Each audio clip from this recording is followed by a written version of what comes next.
Hey there everyone, welcome back to another episode of Ark Survival Ascended. As always, I'm Captain Beefy. This is the Game Vault, and it looks like Hobbit was here. He's been messing with my signs again.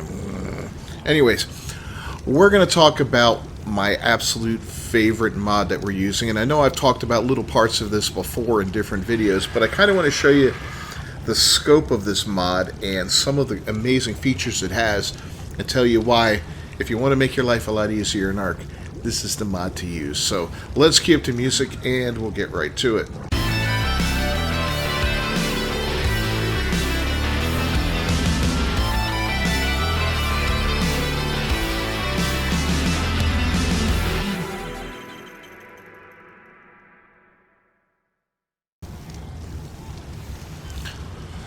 Alright, so QOL Plus offers you a lot of different stuff that you can do, or that you can make in the game that will make your life a lot easier, or a little bit easier. It'll help automate things to some degree. Like starting off here, you got the QOL Plus multi-tool. I'll show you how this thing works. Then we've got the Omni tool. This I haven't even played with yet, to be honest with you. Both of them are available at level 1. Both of them cost 1 thatch.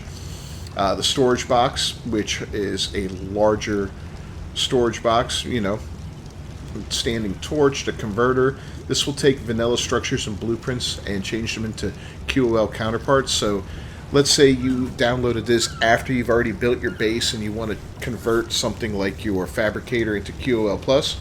You just put it in here and convert it over. Large storage box, feeding trough, preserving bins. Yeah, tons and tons of stuff. The hitching post. This is something we're going to look at in detail. The blueprint maker. This converts structures to blueprints. Don't get excited. You can't put your favorite rifle in there and make it into a blueprint. I've got an ammo box, and the nanny, farmer, gardener, the metal storage box, which I just like the look of it. Of course, the fabricator, the fridge, the air conditioner, the industrial grinder. This, the domesticated beehive. My God, man. Yeah. And industrial forge. And we got even some more tech stuff. It looks like, I think that's a teleporter. And that might be, I don't know what that is. That's a cloning chamber. And of course a QOL Plus tech replicator. So a lot of stuff is available now. I don't use all of it, but I do use quite a bit of it. Like I've got the metal storage box right here, and it basically holds 100 different things in it, right? Nothing amazing there. I do use the farmer, and here he is right here. The farmer basically will collect fertilizer and distribute it to different plants in his range, different crop plots. As you can see, there's crop plots here, and then my whole garden is here. He does have a decent range to him. I'll show you what that looks like real quick so you can get an idea of how many you might need if you wanted to, you know, use one at your base. But as you can see, it covers my entire garden there. And actually, he gets most of the ones on top of the house there, most of the plant species X. Not quite enough. I'd have to shift him a little bit to cover all of them, and then I might miss the edge of that. So I ended up putting a second one of these guys in, just to make life a little bit easier. Can we hide that range, please? There we go. Over here we've got the gardener. The gardener's fantastic. Oh, by the way, he takes Kalian soup to run, right? Which is kind of funny, I guess, but I just make the stuff in bulk and throw it in his inventory, and he's good to go for a long time. Here's our gardener. She requires beer to run. And again, I just make that in bulk too. In the beginning, it was kind of like touch and go. Had a few, and you know, she'd drink them up. Next day, I'd have to put them back in. But eventually, we overtook her drinking problem with 2 barrels, and we're able to get plenty of beer inside of her now, so I don't have to worry about her all the time. But what she basically does is she picks the stuff out of your crops, right? So, and she's got a good range on her too. Let's go ahead and pull her up. She's not going to mess, of course, with the plant species X because they're not a crop, you know, and there's nothing to pick out of there. But I will warn you, if you are planting stuff, sometimes she'll pull the seed out of it before it can take hold. So you're going to want to watch that and make sure that doesn't happen to you. But yeah, as you can see, she will just pluck things out as they grow. So your crop plots are never going to be overflowing with, you know, they're never going to hit that cap where they can't produce anymore. So if you're not going to be around for a while, she is awesome to have, and she will help you, you know, maintain your crops. And just throw everything in the fridge there behind her. So those are things I really, really like in this game. I think they've been a huge help. Now, there's a nanny as well. We're going to go take a look at her. She's hanging out by the sheep. I do a lot of breeding, so she does come in handy. And see, I put some meat in her, and I put some major berries in her. That way she can feed whatever I'm raising. If I'm throwing baryonyx out or something like that, I'll throw some fish in her. Again, she's got a decent range on her. Go ahead and take a look. Not as big as, you know, the other guys. So, as you can see, if I want her to feed stuff and all that, I got to keep it right over here. If I throw it out here, it's not getting fed by her as a baby, and it does stand a chance of starving to death. So, got to kind of watch that with her. She doesn't have as big of a range to her. But that's also good because you can kind of focus her on certain areas. Now, you can have her imprint babies as well as feed them. I don't really use the imprint thing because it just doesn't feel like it works properly for me. I don't know. It's kind of wonky. I'm not sure exactly how that works. And why are we looking at her range again? Did I increase her range? What the hell is that?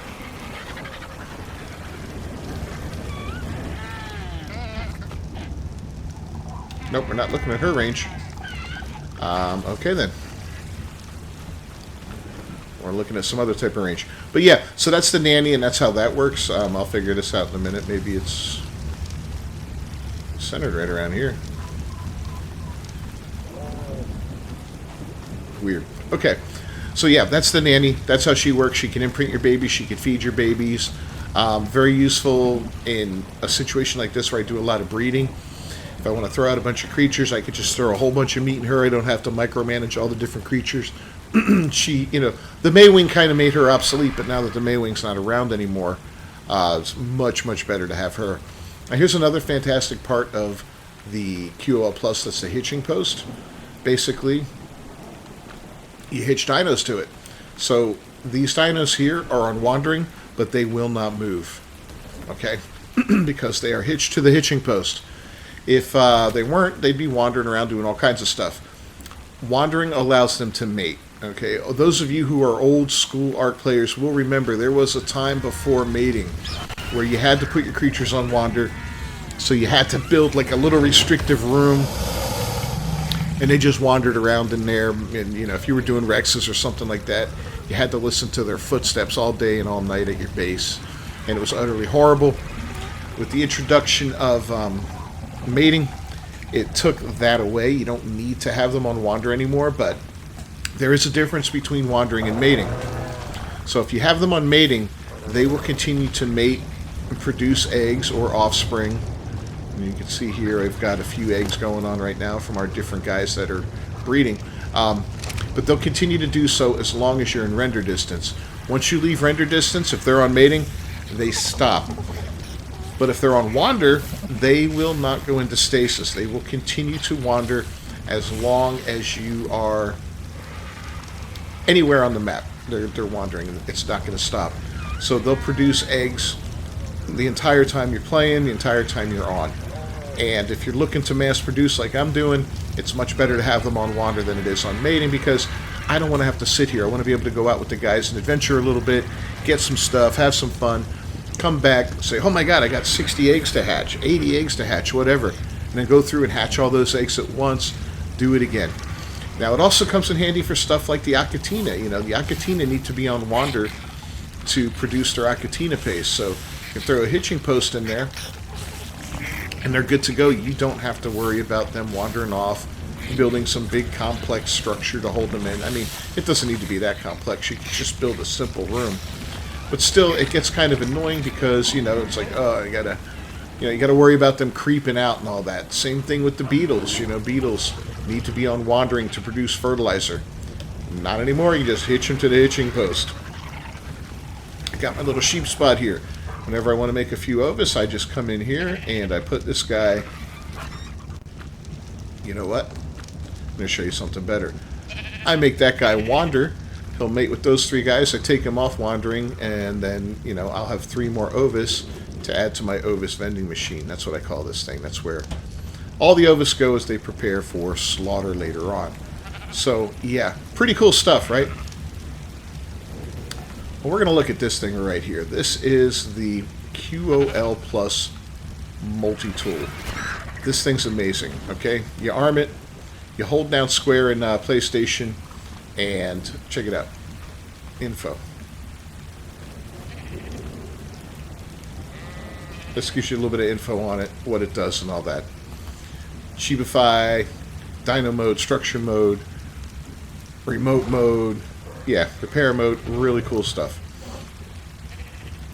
So if we go to structure mode, we have two things we can do. Demolish and pick up. So if you want to demolish a structure that you've built, you can just go into demolish mode and take it all apart. If you want to pick something up, just go up and dink.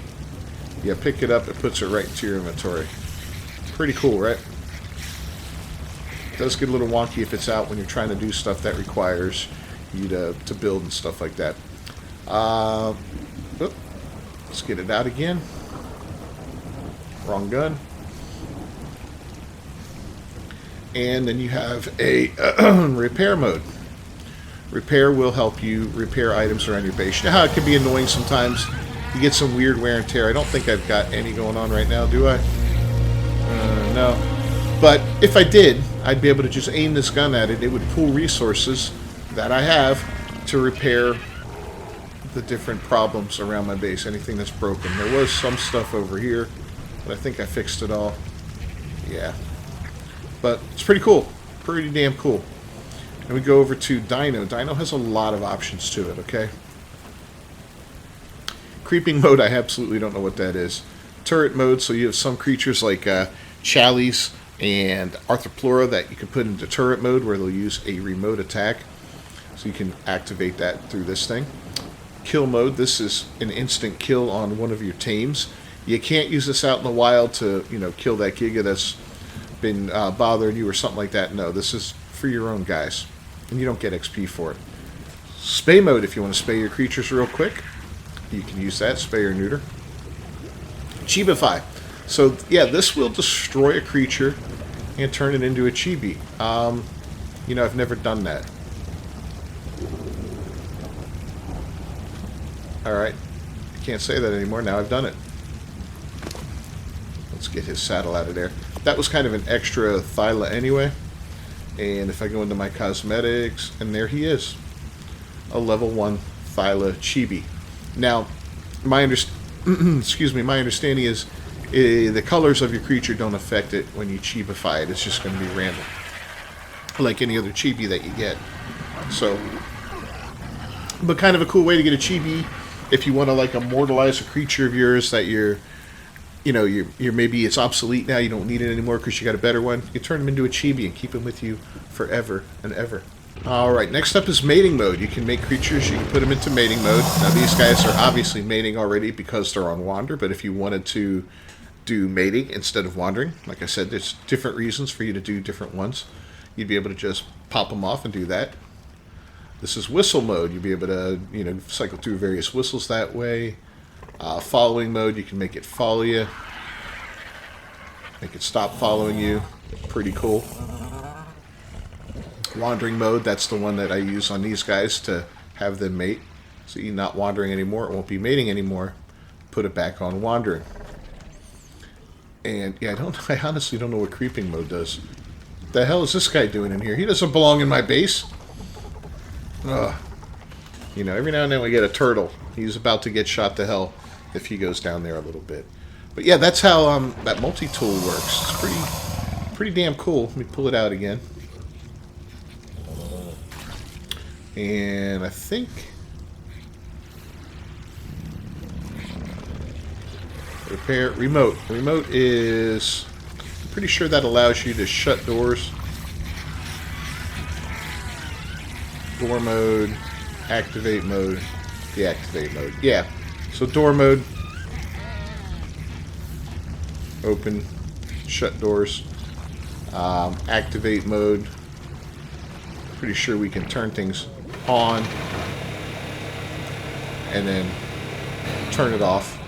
You know, if you've got stuff that for some reason it's out of reach or something, maybe that'll come in handy. I don't know. I can't think of a great reason to use that, but, you know, it's still pretty cool. And yeah, that's pretty much it, right? Yeah, we did repair, we did all that other stuff. I'll tell you what, remote on the door opening and all that could be fun with certain traps that require gates and all that if you need to capture a creature in there. Freaking outstanding, actually. So, yeah, the QOL mod is absolutely fantastic, and I believe I mentioned it before. There will be a link to it down below. It is cross-platform. You'll see it everywhere. But there's something else I want to show you that's a huge help, and I think it's like one of the greatest parts of this mod. So we're going to take off all of our clothes. Now, don't get excited. There's a reason for this, and I'm about to show you. So if you look up top here, we've got some different things you can do, and it took me a minute to figure all this out, right? But what we can do here is several different things, starting from the left. That is a repair button. So if we look at like my shorts here, right, and I highlight them, and I click on that, it's going to automatically pull the resources required to repair my shorts. No more pulling in a whole bunch of crap or trying to calculate it out yourself and then having to put it all back, you know, walking up to a box and all that. Nope. I go there, I click a button, and I'm repairing all of my hide armor right now. And it's absolutely awesome. I don't think that one needs it, does it? Oh yeah, it does a little bit. Okay. And there I can make myself decent again. So that's pretty cool. This one here will allow you to pull to craft certain things. So let's say I want to craft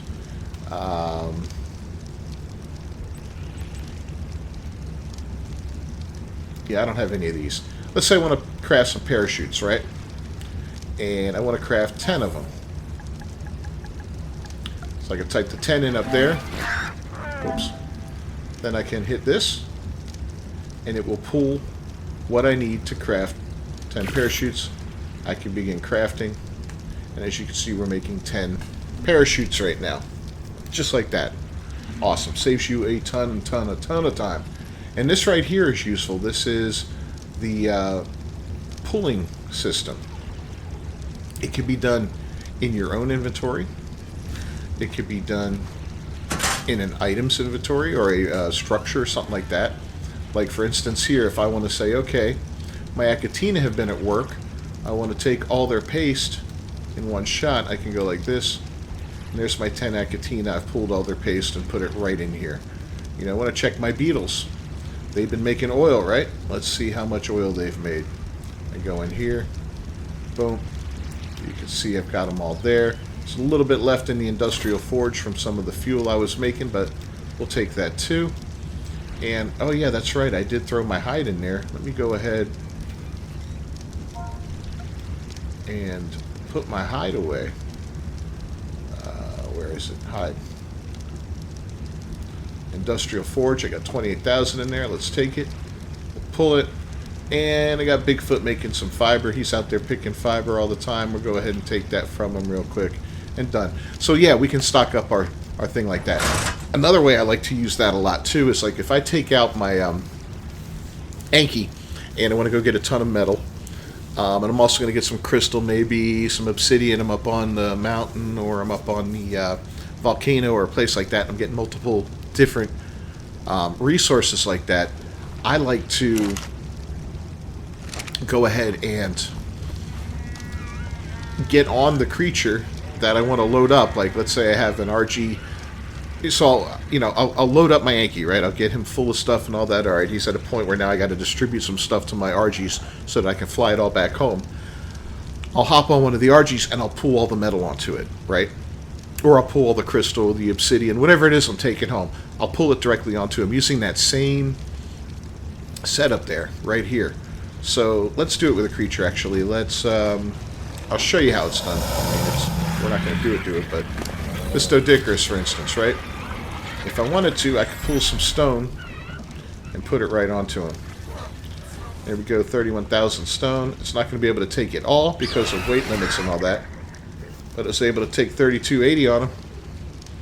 And that puts him right at his weight limit. So, yeah, pretty freaking cool, right?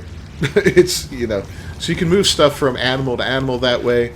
It's useful when you get back from a, like let's say you're out in the ocean for a while, you got a pack of sharks or berries or whatever, and you got several animals, and you want to pull all the meat off of them and put it into your refrigerator or a trough. You just go right there and do it up. You know, it works here.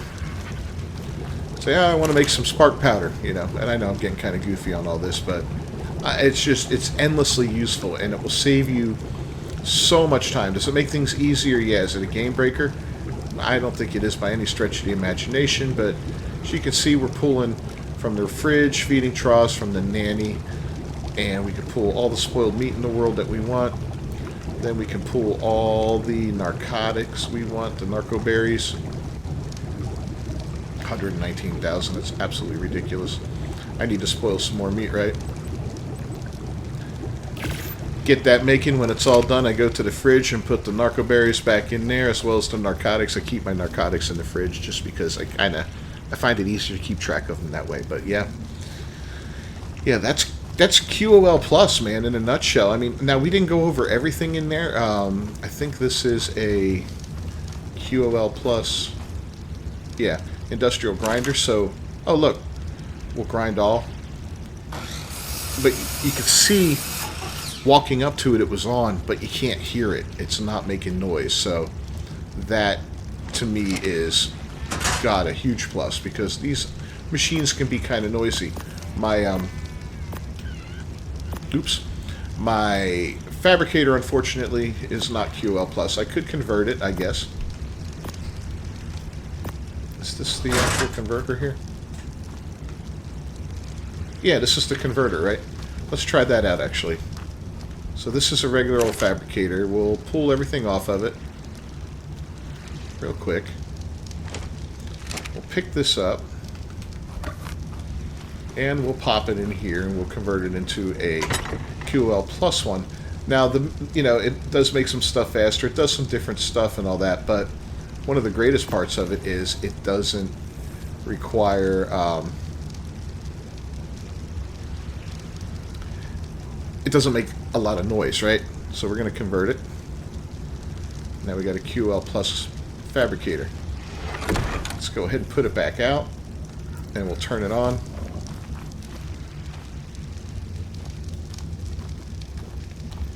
Let's get you lined up there, buddy. Is that good? Yeah, that's good. Now it's on. Nothing. No sound, no annoyance, so it can be constantly running, just like my my other piece. I got to put all this in there just because we're going to be going scuba diving again soon, and yeah, I want to make sure all my tanks are in good repair.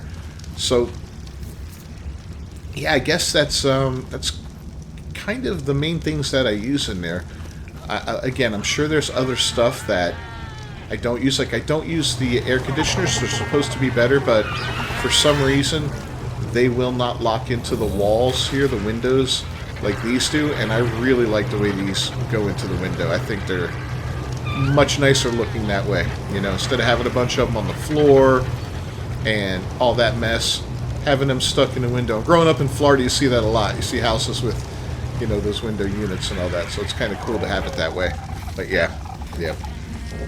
That's it.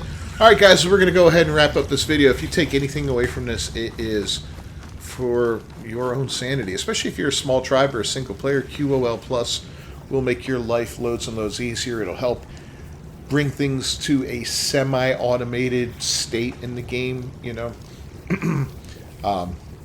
The push-to-pull system is fantastic to be able to repair things, and using the multi-gun is great, and to put dinos in different states, whether it be wandering or whatever, that's awesome. Yeah, so much to it. Highly recommend it. I don't think I could ever live without this again in the future. It'll probably be a staple on every server that we use heading forward and every map that we do. So Anyway, guys, I'm going to go ahead and wrap this video up. As always, I'm Captain Beefy. Thank you so much for joining me today. Our goal is to hit 5,000 subs this year, so if you haven't done so, please subscribe to the channel and ring that bell for notifications. It'll be a huge help for me, as will a like on the video. And if you want to support the channel, we do have memberships available at this time. I will see you guys next time. Until then, peace.